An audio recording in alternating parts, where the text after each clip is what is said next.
Muy bien, pues muy buenos días, buenas tardes, buenas noches. Estamos aquí en la meditación de la palabra, octavo domingo del tiempo ordinario. Hoy el Señor nos invita en el Evangelio de Lucas a que vayamos más allá. Lectura del Santo Evangelio según San Lucas. En aquel tiempo, Jesús propuso a sus discípulos este ejemplo. ¿Puede acaso un ciego guiar a otro ciego? ¿No caerán los dos en un hoyo? El discípulo no es superior a su maestro, pues cuando termine su aprendizaje será como su maestro. ¿Por qué ves la paja en el ojo de tu hermano y no la viga que llevas en el tuyo?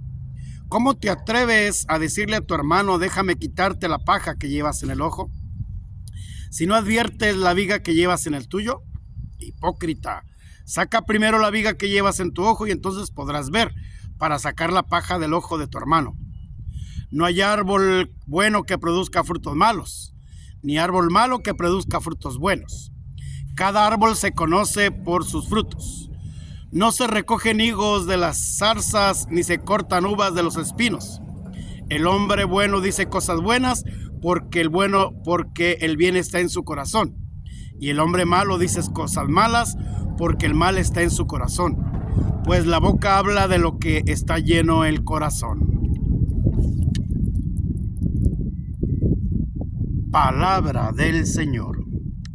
Muy bien, pues en este octavo domingo, último domingo de esta primera parte del tiempo ordinario, ya que el próximo miércoles vamos a entrar a ese tiempo de conversión, a ese tiempo de gracia, a ese tiempo de arrepentimiento, lo que es y será la Cuaresma.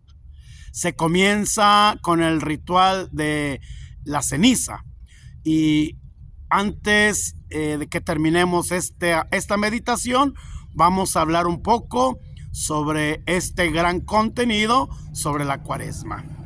Es clarísimo que en este pasaje evangélico de hoy es una colección de pensamientos sueltos de Jesús. Por lo tanto, los maestros israelitas acostumbraban a hacer aprender a sus discípulos una serie de frases cortas, brillantes, llamativas, aunque no estuvieran muy conectadas unas con otras. Con estas ideas se iba formando como un manual de comportamiento. Modelo de eso son el libro de Proverbios y el libro del Eclesiástico, verdaderas colecciones de píldoras de sabiduría. El Evangelio de hoy, hermanos, es una de estas pequeñas colecciones de frases sabias y provechosas, que a manera de refranes son muy adaptadas para aprenderlas de memoria. Es así que nosotros debemos de entender y comprender qué es lo que el Señor pide para cada uno de ustedes. Empieza Jesús diciendo que hay que fijarse bien a quien escogemos para que nuestra guía, por si un ciego elige a otro ciego, para que lo guíe, los dos se caerán por el despeñadero. Jesús quiere poner en guardia a sus discípulos. Ojo, cuidado con los falsos profetas que sin conocer el camino se atreven a ser el guía de los otros. El Señor Jesús alerta rotundamente con los que sin saber casi nada de religión se dan por maestros. Las consultas se hacen a los que saben y no a los ignorantes. No basta con que tengan hábil lengua de charlatanes, es necesario que estén bien instruidos. Esto vale muy bien para hoy.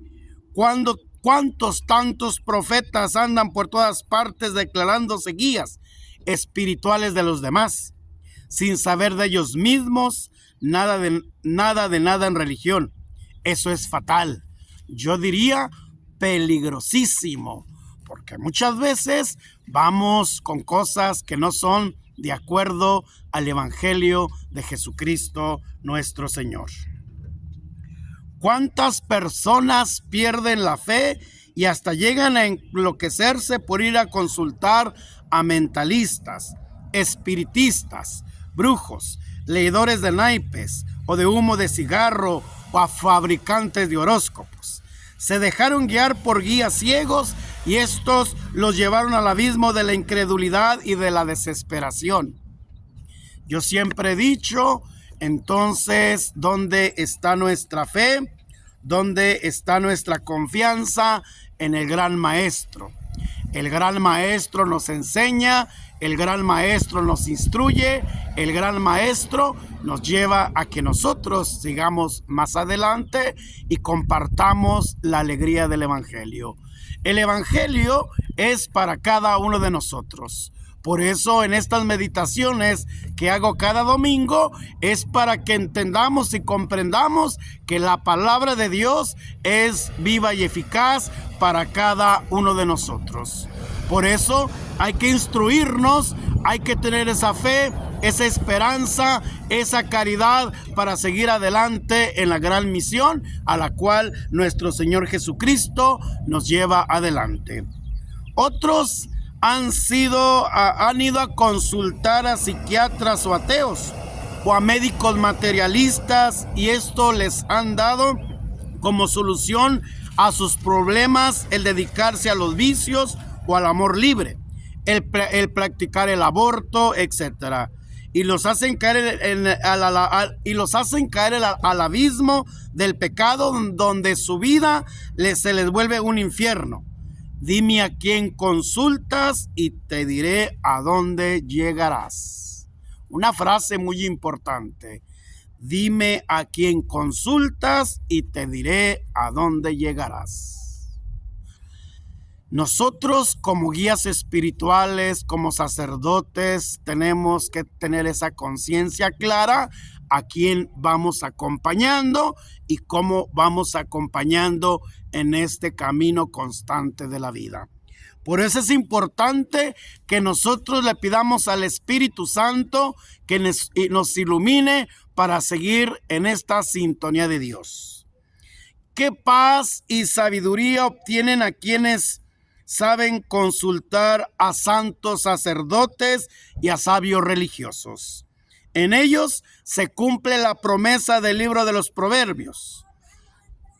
Triunfa quien consulta a los que saben y aceptan la corrección e instrucción.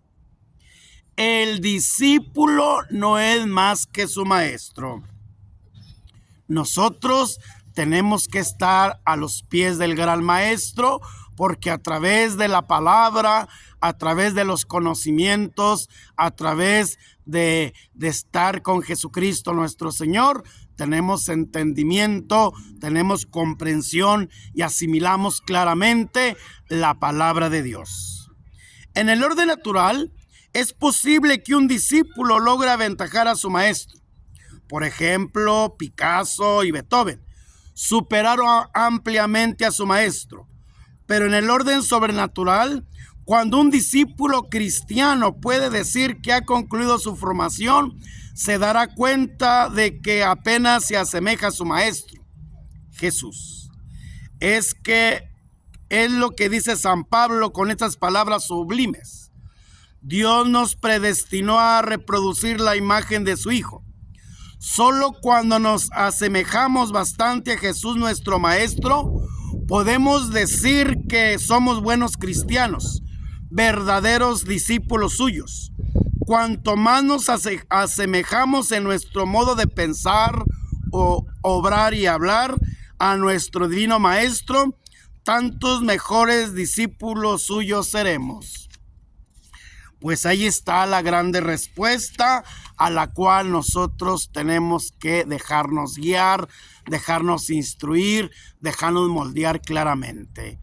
El gran maestro es el que nos va formando, es el que nos va dando los conocimientos, es el que nos va dando las herramientas para que nosotros sigamos más adelante. ¿Por qué te fijas en la mota que lleva tu hermano en el ojo y no reparas en la viga que llevas en el tuyo? Podemos imaginarnos a Jesús sonriendo con buen humor, el describir a este hombre con una enorme viga en sus propios ojos. y tratando de sacar una basurita del ojo de su hermano. Es una llamada de atención acerca del poco derecho que tenemos a criticar si no nos hallamos libres de faltas. Es que no tenemos ningún derecho a dedicarnos a criticar porque hay tanto mal en lo que de nosotros se conoce y tanto bien en lo que los demás se desconoce, que criticar es una verdadera injusticia. Jesús nos quiere decir: tú que tienes ojo tan abierto para ver y mirar los defectos de los demás, de los superiores, de los compañeros, de los familiares y de los enemigos, ¿por qué no te dedicas más bien a observar y corregir tus propios defectos?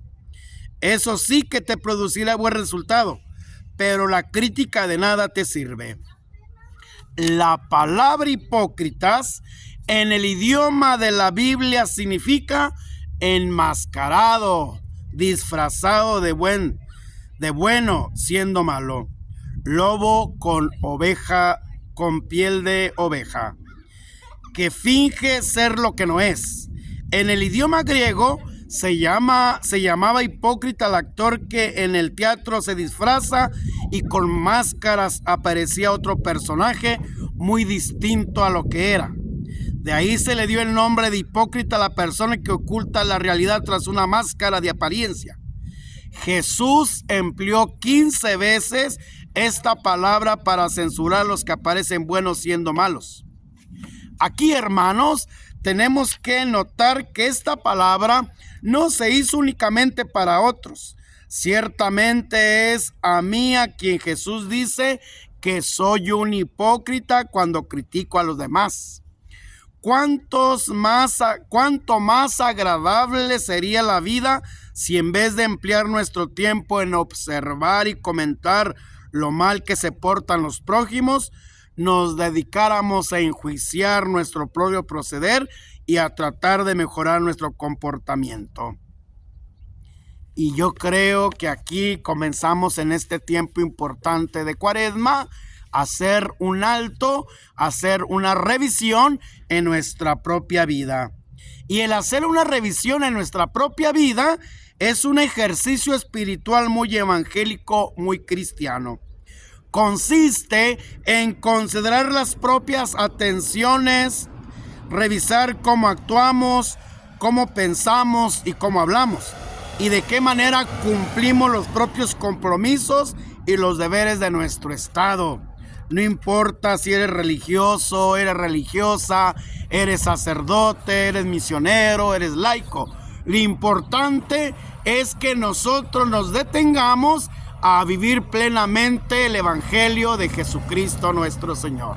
Por eso, desde esa sintonía de Dios, desde esa entrega de nuestro Señor Jesucristo, nosotros tenemos que ir más allá y descubrir plenamente lo que Jesucristo quiere para cada uno de nosotros.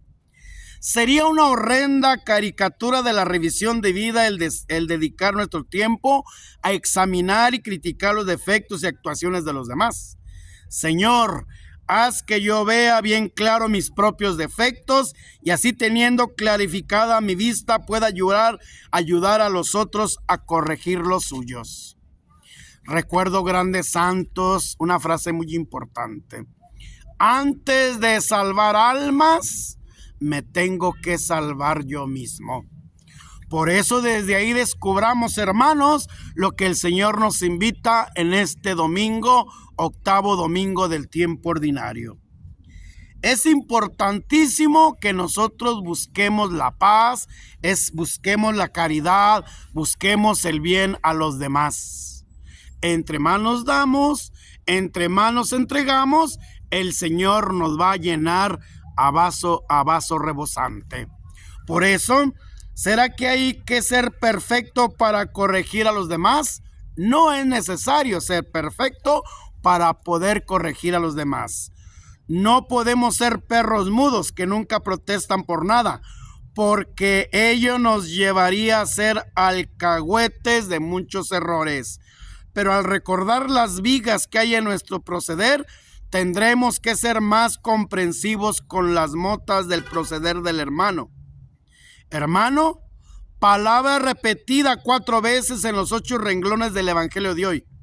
Jesús desea que así nos consideremos y tratemos como buenos hermanos, porque somos hijos de un mismo Padre, el Padre de la misericordia, el Padre del amor, el Padre que da a su único Hijo para la salvación de cada uno de nosotros.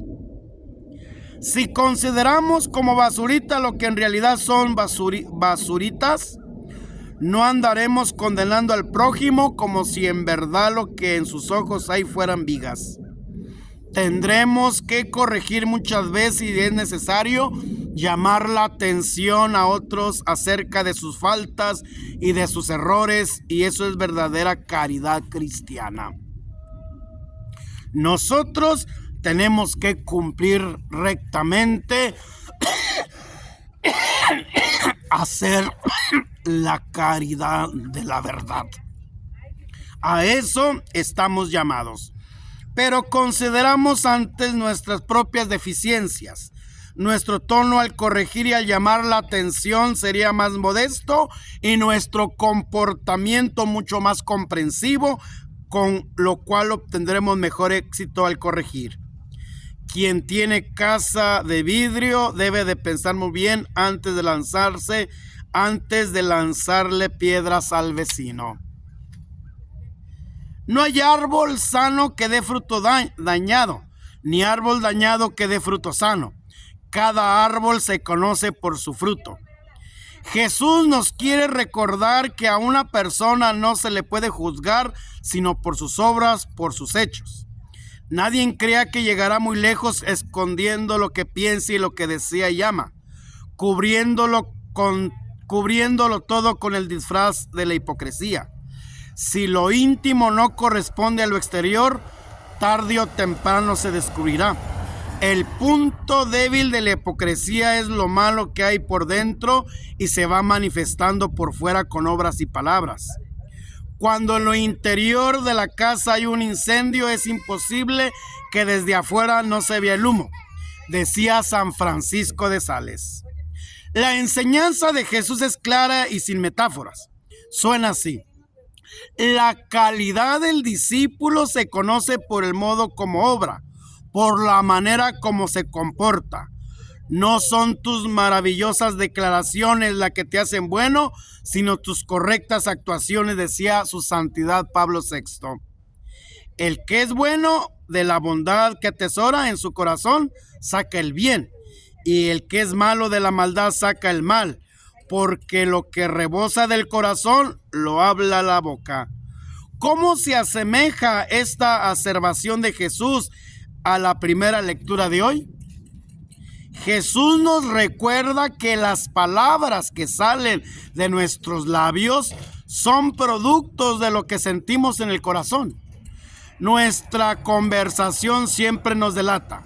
De la abundancia del corazón habla la boca. Algunos se hacen la ilusión de que en su corazón pueden odiar, despreciar y maldecir, pero con los labios no lo van a hacer nunca.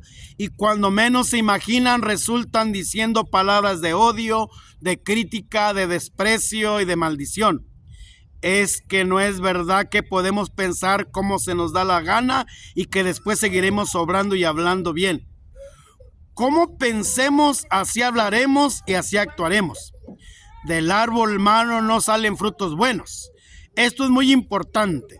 Recordando, porque en este tiempo hay muchas personas que se imaginan que lo importante es aparecer como buenos aunque en sus pensamientos sean malos. Pero lo grave es que si sus pensamientos son corrompidos o de odio o de maldad, aunque ellos no se den cuenta, sus palabras irán siendo también de corrupción, de odio y de maldad.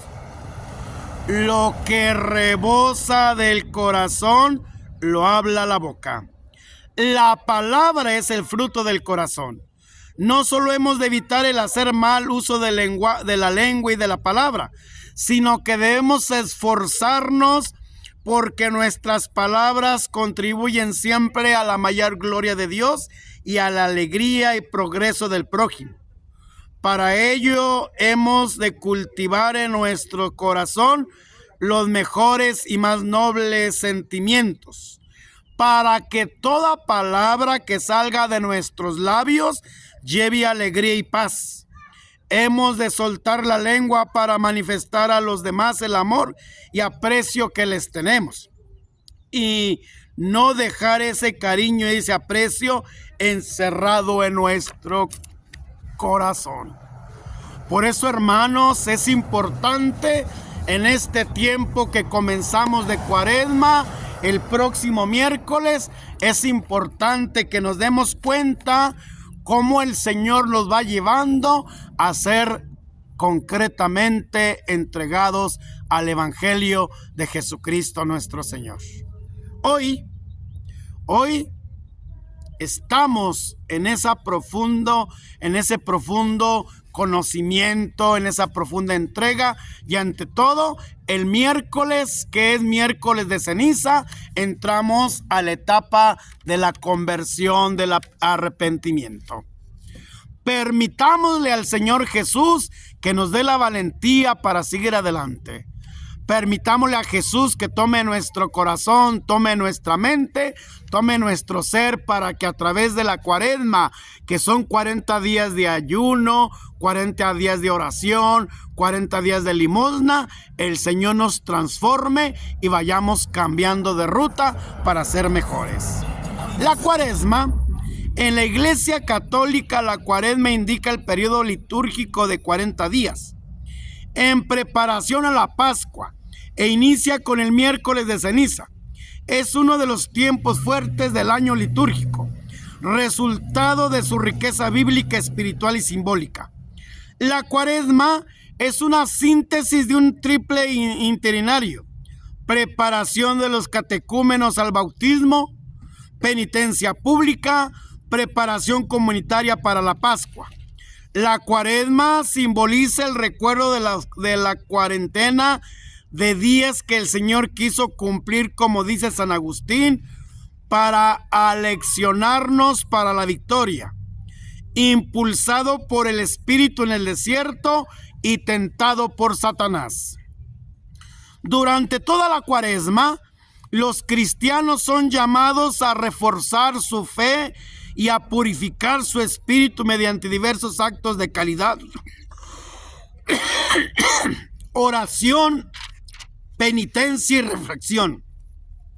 Los temas dominantes de las lecturas bíblicas son la conversión, la realidad del pecado, la penitencia y el perdón.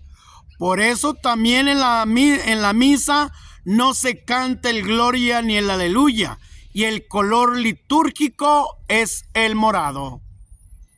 Y ese color es importante porque significa conversión, significa reparación, significa penitencia.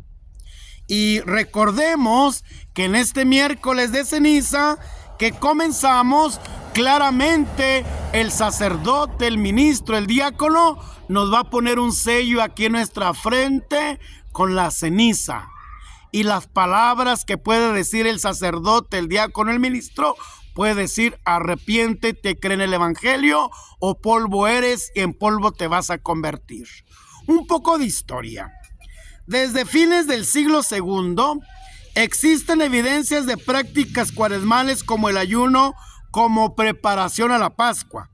Las constituciones apostólicas permiten el consumo de pan, vegetales, sal y agua durante la Cuaresma, mientras que la carne y el vino están prohibidos. De tal manera que nuestras prácticas cuaresmales actuales fueron establecidas y practicadas por la Iglesia muy tempranamente. Desde fines del siglo IV, la estructura de la Cuaresma es de los 40 días, considerando a la luz del simbolismo bíblico que da a este tiempo un valor salvífico redentor. Al desarrollo de la Cuaresma ha contribuido la disciplina penitencial que se hacía para la reconciliación de los pecadores públicos y que culminaba la mañana del Jueves Santo, así como las exigencias siempre mayores del catecumenado para su preparación al bautismo, celebrada la noche de la vigilia pascual. la reforma litúrgica, el Concilio Vaticano II quiso poner de relieve que la Cuaresma es un verdadero sacramental puesto a disposición de toda la comunidad cristiana para que renueve cada año el paso de la muerte a la vida, de la esclavitud al pecado, a la libertad del Hijo de Dios, y que se realiza en el bautismo que recibimos. Prácticas cuaresmales. Hace algunas décadas, Su Santidad Pablo VI escribía: a cada cual toca examinar su conciencia, que tiene una nueva voz para nuestra época. Populorum Progressio, número 47. Esta afirmación puede ser el hilo conductor para buscar el sentido de algunas prácticas propias de la Cuaresma, como son el ayuno, la limosna, la oración. Sin embargo, el orden que nos propone el Evangelio para cumplir la Cuaresma inicia con las prácticas de caridad, desde la limosna hasta la donación de nuestro propio tiempo, el servicio a los más necesitados, poner a trabajar los dones personales y de toda nuestra persona a la causa del reino de Dios. La limosna cristiana se asocia al empeño por la justicia y reestructuración de los sistemas sociales anticristianos. El segundo lugar lo ocupa la oración. Favorece el silencio y frecuentar con mayor fidelidad la escucha de la palabra de Dios para que se renueve la voz del Espíritu de Dios en nuestras vidas. En tercer lugar, la abstinencia y el ayuno, pero entendido no solo como abstenerse de alimentos, esto es un signo externo. El ayuno cuaresmal es signo de nuestro vivir de la palabra. No ayuna quien no se alimenta de la palabra de Dios. El ayuno es signo de abstenernos del pecado. El ayuno verdaderamente grande, el que empeña a todos los hombres, es la abstinencia de las iniquidades y de los placeres ilícitos del mundo. Este es el ayuno perfecto. Pues bien, aquí está lo que vamos a comenzar el próximo miércoles de Cuaresma, miércoles de ceniza. Van a ser 40 días a la cual nosotros vamos a estar en esa sintonía de Dios. Pueden desde este domingo, octavo domingo, preparémonos para pedirle al Espíritu Santo que ilumine nuestro caminar, nuestro entender, nuestro comprender para cada uno de nosotros. Oh Dios Padre lleno de misericordia, te pedimos que ilumine nuestra mente, nuestro corazón, para entender claramente este momento tan importante para todo cristiano. Vivir en oración, vivir en entrega total. Te pido, Señor, que a través de esta oración nos dé la fortaleza, nos dé esa paz, nos dé esa confianza para seguir adelante, y que el día de vigilia pascual digamos todos como cristianos católicos: aleluya, Jesucristo realmente ha resucitado.